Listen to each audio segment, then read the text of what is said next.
आऊज़ु बिल्लाहि मिनश्शैतानिर्रजीम बिस्मिल्लाहिर्रहमानिर्रहीम। मेरे प्यारे भाइयों, अस्सलामु अलैकुम रहमतुल्लाहि बरकातहू।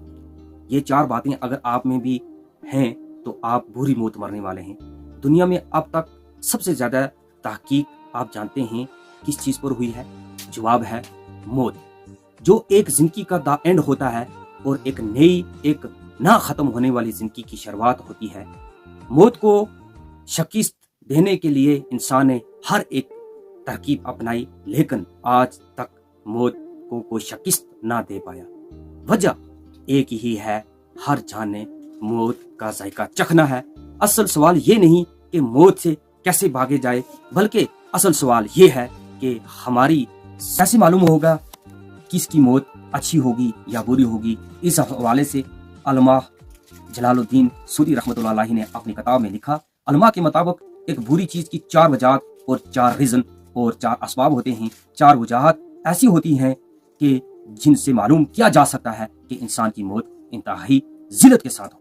सबसे पहली वजह है नमाज में सुस्ती करना। जब आपको मालूम होगा कि नमाज तमाम अमाल में अफसल है, तो अक्लमंद इंसान को इसको खूब समझ सकता है कि इसका छोड़ना किस कदर नुकसान दा होगा और अल्लाह को किस तरह नापसंद होगा। चनाचा इस बाब की चंद हदीस झैल में नकल की जाती हैं।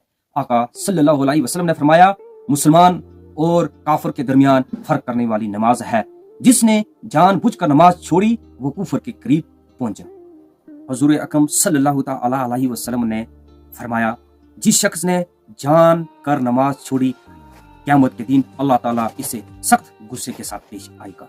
इसकी उम्र से बरकत उठाई जाती है और इसकी जिंदगी में बेबरकती होती है। नेक लोगों की अलामत इसके चेहरे से मिटा दी जाती है। ऐसे शख्स जो भी नेकी करता है, अल्लाह के यहाँ इसका कोई सवाब नहीं मिलता। ऐसा शख्स जो भी दुआ मांगता है वो कबूल नहीं होती। अगर अल्लाह के नेक बंदे इसके हक में कोई दुआ करते हैं तो इसके हक में इनकी दुआ कबूल नहीं होती। मौत की वक्त की तीन सजाएं। ऐसी बेनमाजी की मौत जिल्लत के साथ होगी। मरते वक्त भूखा मरेगा।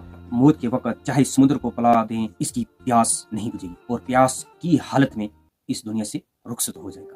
हदीस में आता है, सवाल सबसे पहले कब्र में किया जाएगा। इसमें सुस्ती करने वाले की मौत इंतहाई बुरी होगी। प्यारे आका सल्लल्लाहु अलैहि वसल्लम ने फरमाया, ईमान और कुफर के दरमियान फर्क नमाज तर्क करना है। आज हर जगह ऐसा ही है कि मस्जिदें वीरान हो रही हैं। एक क्रिकेट मैच देखने के लिए घंटों वक्त बैठा जा सकता है, लेकिन 5 या 10 मिनट नमाज के लिए सबको भारी लगता है। लेकिन ये मुनाफिक की सबसे बड़ी निशानी है। इसलिए हमारे प्यारे आका सल्लल्लाहु अलैहि वसल्लम ने फरमाया कि मुनाफिकों पर फजर और इशा की नमाज से ज्यादा भारी और कोई नमाज नहीं है। और दूसरी चीज जिससे बुरी मौत वाक़ा होगी वो है शराब नोशी करना। शराब पीने वाला इंसान अपने होश खो बैठता है और इसके जहन भी हमेशा शैतानी ख्यालात का इज़हार में होता है। इसलिए अगर इंसान शराब पीता है या और कोई नशा करता है तो इसकी मौत भी इंतहाई बुरी होती है। तीसरी चीज जो है मेन टॉपिक है, इस वक्त हर वालिदैन का दर्द सर है, वो वालिदैन की नाफरमानी। आज सोशल मीडिया पर हर कोई मदर डे और फादर डे की पोस्ट बहुत शौक से करता है, लेकिन माँ बाप किस हाल में होते हैं इसका अंदाजा इनको नहीं होता। कुरान व हदीस में कहीं जगह वालिदैन की खिदमत करने का, इनकी नाफरमानी से खुद को बचाने का हुक्म किया गया है। मगर मॉडर्न इज्म के चक्कर में आज हम कुरान और रसूलुल्लाह सल्लल्लाहु अलैहि वसल्लम के इतने अहम अहकाम को नजरअंदाज कर चुके हैं, जिनका अंजाम बुरी मौत है, जिसका मजा हर जानदार ने चखना है।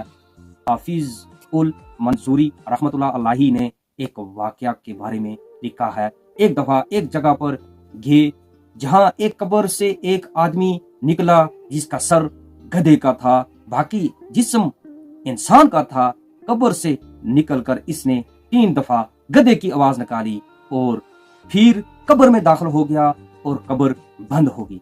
लोगों से पूछने पर हर किसी ने मालूम किया और उनको भी मालूम हुआ कि ये शख्स शराब पीता था और उसकी माँ उसको रोकती और कहती, अल्लाह का खौफ करो और बुरी आदत छोड़ दो। लेकिन ये शख्स तंग आकर अपनी माँ को नशे की हालत में कहता कि गधे की तरह आवाजें निकालना बंद करो। والدین کی خدمت اہم ہے، اس کا جواب اب اس آیت سے جان لیں، جس کا ترجمہ یہ ہے کہ ماں باپ کے ساتھ بھلائی کرتے رہو، ان میں سے دونوں تمہارے سامنے، تمہاری آنکھوں کے سامنے بڑھاپے کو پہنچ جائے تو ان کو اف تک نہیں کہنا، اور ان کو جھڑکنا، ڈانٹ ٹپنا نہ کرنا، اور ان سے بات ادب کے ساتھ کرنا، اور ماں باپ کے سامنے جھکے رہو، اور اس کے ساتھ ساتھ ان کے حق میں دعا کرو کہ اے پروردگار عالم، انہوں نے بچپن میں شفقت سے میری پرورش کی ہے، ان کی حالت پر رحم فرما۔ یہی سب کچھ ہماری سروننگ میں ہو رہا ہے، جہاں نوجوان نسل ماں باپ وصیتوں کو اس دنیا کی سب سے بڑی برڈن سمجھتا ہے، لیکن انہوں نے یہ نہیں معلوم کیا ان کی موت انتہائی بہت بری ہونے والی ہے۔ چوتھی چیز پتہ ہے کہ کون سی ہے؟ اپنے مسلمان بھائی کو تنگ کرنا، چاہے وہ کسی شکل میں ہو، چاہے وہ جھوٹی قسم ہو، چاہے اس کا مال ہڑپنا ہو، چاہے وہ کسی کی نقل اتارنا ہو، چاہے اس کا مذاق اڑایا جائے، چاہے اس کو قرض کے لیے اس سے پریشان کرنا ہو، وجہ کوئی بھی ہو، ایسے لوگ ایسی حرکتوں سے باز نہیں آئیں گے، ان کی موت انتہائی ذلت انگیز ہوگی۔ اللہ ہم سب کو بری موت سے بچائے، ہمارا خاتمہ بالایمان پر ہو۔ یہ ویڈیو آپ کو اگر اچھی لگی تو صدقہ جاریہ سمجھ کے دوسروں کے ساتھ ضرور شیئر کریں۔ اپنا بہت خیال رکھیں۔ اللہ حافظ۔